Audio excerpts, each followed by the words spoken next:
Mga igsuon, usa ka talagsaon nga pangitabo diha sa liturhiya sa misa nga sulod sa usa ka bulan katulo ka beses balik-balik ang pagbasa sa maong ebanghelyo nga atong gibasa karon. Una kining gibasa ni atong Enero 6, pagpangandam para sa piyesta sa pagbunyag ni Jesus. Ikaduha kining pagbasa, gibasa kini ni aging Enero 23, miaging Domingo, diha sa pagsugod gayud sa ordinaryong tuig sa simbahan. Human sa sunod-sunod nga kapistahan, gibasa kini bahina sa ebanghelyo. O karon ang ikatulo nga higayon nga gibasa kining ebanghelyo ka. A kind of follow-up sa mensahe sa niaging Domingo. Siguro daw aduna siya'y gihatag nga dako kaayo nga mensahe. Ang gipamulong ni Jesus sa makatawhan sulod sa sinagoga sa Nazaret, human niya gibasa ang gisulat ni Propeta Isaias, may tungod sa manluluwas nga ipadala sa Dios. Sa diin si Jesus miingon, kining bahina sa kasulatan natuman karong adlaw, ingon sa inyong nadungog nga gibasa. Siguro para kanato mga igsuon, murag baliwala lang. Apan sama sa atong malandungan, kini nakapakurat o nakapahinganga sa mga namati kaniya.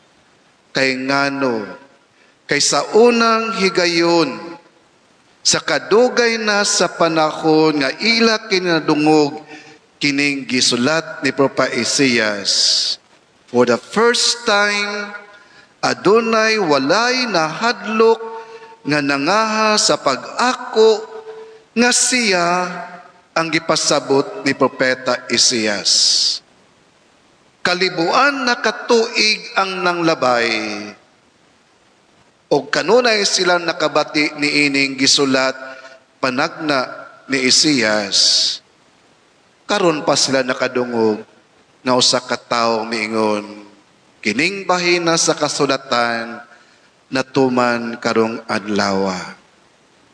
Nindot kaayo unta, apan ang pinakadako nga problema kay nakaila sila kung kinsa si Jesus. Kung kinsa ang iyang maginikanan. Kay si Jesus, ilaramang silingan. Can you just imagine kung inyong silingan moingon kaninyo, ako ang gipadala sa Dios sa langit aron pagluwas kaninyo. Siguro makayan mo unsang may nakaunin tawhana. Ingon ni ana ang gibati nila. Tungod kay kinisiya, anak lang kinisiya sa usa ka panday. Wala siya'y nakatunan, wala siya edukasyon sama sa mga Parisiyo o magtutudlo sa balaod. Usa lang yun siya kaordinaryo o pobre nga pagkatao. Mao nga daghan kaayo kanila ang mialma sa iyang pag-ako. Labi na gayud ang mga pangulo sa katawhan, ang mga Parisiyo o ang mga magtutudlo sa balaod. Dili sila kadawat sayang gipamulong para kanila kini usa kadako kaayo nga pamastamas sa Dios.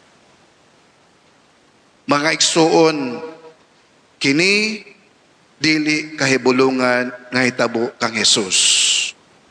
Tungod kay ingon man usab ni ini, ang gihimo sa ilang makatigulangan ngadto sa mga propeta nga gipadala sa Dios. Ang ilang katigulangan mao ra gihapon ang ilang nga gibukat. Wala sila mamati, wala sila midawat sa mga gipadala sa Dios. Atong nadungog diha sa unang pagbasa gikan sa libro ni Propeta Jeremias. Ang propeta nag-asoy siya nga gipasidad-an na siya sa Dios, isip iyang pinili o pinadala nga makasinati gayud siya og daghang pagsupak gikan sa iya mismo nga makaugalingong katawhan, mga hari ug mga kadaguan sa pari. Sila ang una nga mobabag ug mosupak kaniya. Apan gipasaligan siya sa Dios nga dili gayud siya mahadlok, kay hatagan niya siya sa kaisog sa pagsukol kanila. Mga igsuon, usa ka manindot kayong pagtulunan. Kung ang Diyos gani ang nagpili o ang nagpadala, siya usab ang maghatag og igo nga grasya aron matuman gayud ang iyang isugo. Kini ang iyang pasalig kanato. Mao nga diha sa ebanghelyo wala gayud mahadlok si Jesus sa pagsulti sa kamatuoran, bisan nasayod siya sa panganib nga iyang makuha. Na sa iyang pagsulti, siya anaa sa panganib. Daghan ang nasuko kaniya, ug buot na unta siya ihulog sa pangpang, apan si Jesus igo ra siya mitindog og milakaw sa ilang tunga og nagpahilayo. Ang dakong pangutana, ngano man nga nangahas man si Jesus ug wala gayud siya nahadlok sa pagsulti sa kamatuoran, bisan na peligro ang iyang kinabuhi. Ngano?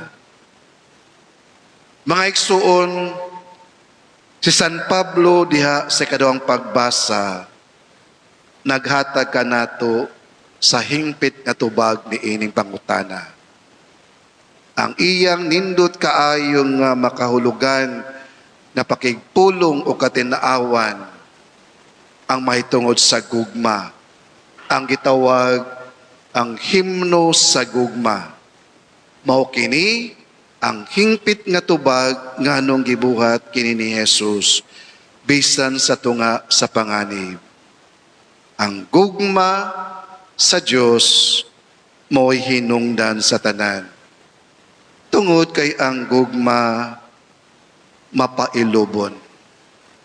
Ang gugma maluluyon. Dili kini mapahitason o masukanon. Ang gugma dili hakog o dili madinumtanon. Ang gugma matinuohon, malaumon, o muluhotay gayod. Mao kini ang hinungdan. Mabitaw mga igsuon, tataw kaayo ang gipamulong ni San Pablo.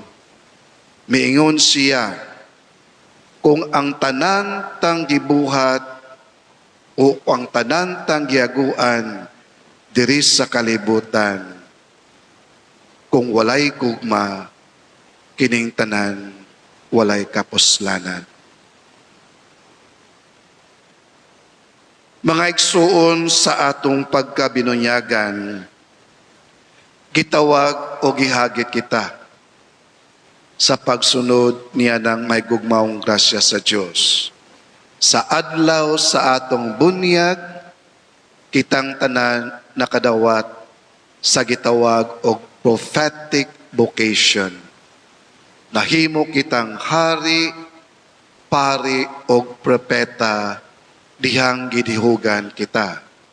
Ug sayod kita isip propeta, dili malikayan nga daghan gayud kita nga makasugat og mga kalisod sa kinabuhi. Kay bisan sa atong adlaw-adlaw magpukuyo, dili ingon kasayon ang pagsunod sa pagtulunan sa Ginoo. Apan kumusali kita ug ato gayon tumanon ang atong pagkapropeta,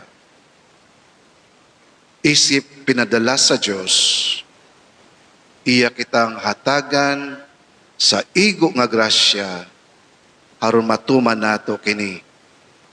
Ug ato gayon mapakita nga kita gipili o gitawag sa Dios. Iampo nato nga unta kita magmadasigon o kita matinumanon diha sa pagtuman sa atong pagkapropeta uban sa Dios. Palihog panindog.